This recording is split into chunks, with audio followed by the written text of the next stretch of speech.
Pada awalnya, kita kerap menyebut perundungan dengan kata bullying yang berasal dari bahasa Inggris. Namun, sejak bullying menjadi perhatian masyarakat, kata perundungan lambat laun mulai muncul. Dalam KBBI, perundungan berasal kata rundung atau merundung yang berarti mengganggu, mengusik terus-menerus, menyusahkan, lalu diartikan juga dengan menyakiti orang lain, baik secara fisik maupun psikis, dalam bentuk kekerasan verbal, sosial, atau fisik berulang kali dari waktu ke waktu. Perundungan merupakan perilaku yang dilakukan untuk menyakiti atau membuat orang lain tidak bahagia. Perilaku di sini bisa apa saja, mulai dari sindiran, ejekan, ancaman, atau bahkan pukulan. Perundungan dapat terjadi dalam berbagai bentuk, masing-masing dengan cara dan dampak yang berbeda. Berikut adalah beberapa jenis perundungan yang umum terjadi. 1. Perundungan fisik. Perundungan fisik melibatkan tindakan yang menyakiti tubuh atau barang milik seseorang. Contohnya termasuk memukul, menendang, mendorong, mencubit, merusak barang-barang milik korban, atau bentuk kekerasan fisik lainnya. 2. Perundungan verbal. Perundungan verbal terjadi ketika seseorang menggunakan kata-kata untuk menyakiti, menghina, atau merendahkan orang lain. Ini bisa berupa ejekan, penghinaan, panggilan nama yang merendahkan, atau ancaman. 3. Perundungan sosial. Perundungan sosial juga dikenal sebagai perundungan relasional, melibatkan upaya untuk merusak reputasi atau hubungan sosial seseorang. Ini termasuk penyebaran rumor, mengucilkan seseorang dari kelompok, atau memanipulasi orang lain agar menghindari korban. 4. Cyberbullying atau perundungan daring. Cyberbullying terjadi melalui platform digital seperti media sosial, pesan teks, email, atau forum online. Contohnya termasuk mengirim pesan yang mengintimidasi, memposting konten yang menghina atau merusak reputasi seseorang, serta menyebarkan informasi pribadi atau palsu tentang korban di dunia maya. 5. Perundungan seksual. Perundungan seksual melibatkan tindakan, komentar, atau lelucon yang bersifat seksual dan tidak diinginkan oleh korban. Ini bisa berupa komentar yang merendahkan tentang tubuh seseorang, pelecehan fisik, atau tindakan seksual tanpa persetujuan. 6. Perundungan rasial. Perundungan rasial melibatkan perilaku yang merendahkan atau menghina seseorang berdasarkan ras, etnis, atau asal kebangsaan mereka. Ini dapat berupa ejekan rasial, stereotip negatif, atau tindakan diskriminatif lainnya. Dalam perundungan, ada beberapa pihak yang terlibat, masing-masing dengan peran yang berbeda. Berikut adalah pihak-pihak yang biasanya terlibat dalam perundungan. 1. Pelaku. Pelaku adalah orang atau sekelompok orang yang melakukan tindakan perundungan. 2. Korban. Korban adalah orang yang menjadi sasaran tindakan perundungan. 3. Pengamat. Pengamat adalah orang yang menyaksikan atau mengetahui adanya tindakan perundungan, tetapi tidak terlibat secara langsung. 4. Pendukung pelaku. Pendukung pelaku adalah individu atau kelompok yang mendukung atau mendorong pelaku untuk melakukan tindakan perundungan. 5. Pendukung korban. Pendukung korban adalah orang yang berusaha membantu atau melindungi korban. 6. Pihak sekolah atau institusi. Di lingkungan sekolah atau tempat kerja, pihak institusi seperti guru atau pimpinan memiliki peran dalam mencegah dan menanggulangi perundungan. Mereka bertanggung jawab untuk menciptakan lingkungan yang aman dan mendukung, serta menegakkan aturan yang melarang perundungan. Mereka juga harus menyediakan bantuan dan dukungan bagi korban dan mengintervensi secara efektif jika perundungan terjadi. 7. Orang tua atau wali. Orang tua atau wali juga memainkan peran penting dalam menangani perundungan, baik sebagai pendukung korban maupun dalam mencegah anak-anak mereka menjadi pelaku. Perundungan dapat terjadi kapan saja dan di berbagai tempat, tergantung pada situasi dan lingkungan. Berikut adalah penjelasan mengenai kapan dan di mana perundungan sering terjadi. Kapan perundungan dapat terjadi? 1. Selama jam sekolah atau kerja. Perundungan sering terjadi selama jam sekolah atau kerja, saat pelaku atau korban berada di lingkungan yang sama untuk waktu yang lama. Ini bisa terjadi di kelas, saat istirahat, di lorong sekolah, atau di area kerja. 2. Di luar jam sekolah atau kerja. Perundungan juga bisa terjadi di luar jam sekolah atau kerja, seperti saat perjalanan pulang, di bus, atau selama kegiatan ekstrakurikuler atau acara sosial yang melibatkan orang-orang dari lingkungan sekolah atau kerja. 3. Kapan saja secara online. Dengan adanya internet dan media sosial, perundungan bisa terjadi kapan saja tanpa batasan waktu. Cyberbullying dapat berlangsung 24 jam karena korban dapat dihubungi melalui ponsel, komputer, atau perangkat lain, bahkan ketika mereka berada di rumah. Di mana perundungan dapat terjadi? Perundungan dapat terjadi 1.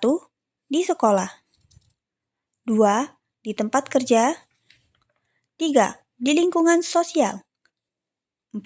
Di rumah atau di lingkungan sekitar 5. Secara online. Berikut adalah beberapa mitos dan fakta yang sering kali beredar mengenai perundungan. Mitos pertama, perundungan hanyalah bagian dari tumbuh dewasa. Meskipun perundungan sering terjadi di kalangan anak-anak dan remaja, itu bukanlah bagian yang normal dari proses tumbuh dewasa. Perundungan dapat menyebabkan dampak jangka panjang yang serius, termasuk masalah kesehatan mental, rendahnya harga diri, dan bahkan kecenderungan bunuh diri. Mitos kedua, jika diabaikan, perundungan akan berhenti dengan sendirinya. Faktanya, mengabaikan perundungan seringkali justru memperburuk situasi. Pelaku perundungan mungkin merasa lebih kuat dan terus melakukan tindakan mereka. Intervensi dari pihak yang berwenang dan dukungan dari orang dewasa yang peduli sangat diperlukan untuk menghentikan perundungan. Mitos ketiga, hanya anak-anak yang menjadi korban perundungan. Faktanya, perundungan bisa terjadi di segala usia, termasuk di tempat kerja, lingkungan sosial, dan dunia maya. Dewasa juga bisa menjadi korban perundungan, dan dampaknya bisa sama merusaknya seperti pada anak-anak. Mitos keempat, perundungan hanya terjadi secara fisik. Faktanya, perundungan bisa terjadi dalam berbagai bentuk, termasuk fisik, verbal, sosial, dan digital. Cyberbullying adalah salah satu bentuk perundungan yang semakin umum di era digital, di mana pelaku dapat mengganggu korban melalui pesan teks, media sosial, atau platform online lainnya. Mitos kelima, anak yang dibully pasti terlihat lemah atau berbeda. Faktanya, siapa saja bisa menjadi korban perundungan, tidak peduli bagaimana penampilan mereka atau seberapa kuat mereka. Perundungan seringkali lebih berkaitan dengan keinginan pelaku untuk menunjukkan kekuasaan atau dominasi daripada karakteristik korban itu sendiri. Mitos keenam, pelaku perundungan hanya mencari perhatian. Faktanya, motivasi di balik perundungan bisa lebih kompleks dari sekedar mencari perhatian. Pelaku mungkin memiliki masalah pribadi, seperti rendahnya rasa percaya diri atau tekanan dari lingkungan, yang mereka lampiaskan dengan cara yang salah. Mitos ketujuh, melawan balik akan menghentikan perundungan. Faktanya, meskipun beberapa orang berpikir bahwa melawan balik bisa menghentikan perundungan, ini seringkali memperburuk situasi. Korban bisa terluka secara fisik atau bahkan menjadi pelaku perundungan itu sendiri. Lebih baik mencari bantuan dari pihak yang berwenang atau orang dewasa yang dapat dipercaya. Mitos ke-8, anak-anak harus belajar menghadapi perundungan sendiri. Faktanya, menghadapi perundungan bukanlah sesuatu yang harus dilakukan sendiri. Dukungan dari keluarga, teman, dan institusi sangat penting untuk membantu korban menghadapi situasi tersebut dengan cara yang sehat dan efektif. Perundungan adalah masalah serius yang memerlukan perhatian dan tindakan dari semua pihak untuk menciptakan lingkungan yang aman dan mendukung bagi semua orang.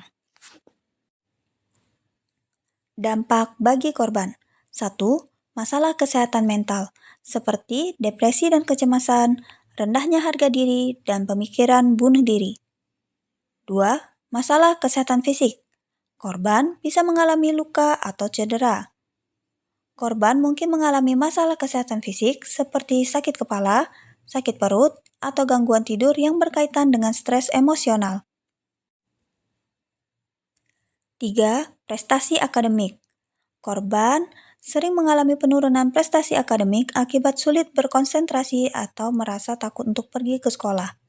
Ketakutan menghadapi perundungan dapat membuat korban sering absen atau bahkan berhenti sekolah.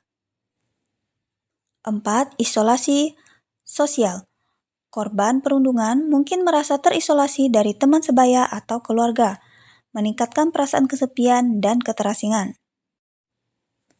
Dampak bagi pelaku. 1. Masalah perilaku. Pelaku perundungan cenderung mengembangkan pola perilaku kekerasan dan agresif yang bisa berlanjut hingga dewasa. Pelaku perundungan juga berisiko menghadapi masalah hukum, terutama jika tindakan mereka dianggap sebagai kekerasan atau pelecehan. 2. Masalah akademik dan sosial. Pelaku yang tidak ditangani dengan baik mungkin berisiko terlibat dalam perilaku antisosial atau kriminal di masa depan. Pelaku mungkin menghadapi masalah dalam membangun dan mempertahankan hubungan sosial yang sehat. 3. Masalah psikologis. Beberapa pelaku mungkin mengalami gangguan emosional seperti rasa bersalah atau malu, terutama jika mereka menyadari dampak buruk dari tindakan mereka. Dampak bagi lingkungan sekitar. 1. Lingkungan yang tidak aman. Lingkungan di mana perundungan terjadi seringkali dipenuhi dengan ketegangan dan ketakutan yang dapat mempengaruhi kesejahteraan semua orang di sekitarnya. Kemudian, di sekolah, perundungan dapat menciptakan lingkungan belajar yang tidak kondusif, mengurangi kualitas pendidikan bagi semua siswa. 2. Normalisasi kekerasan.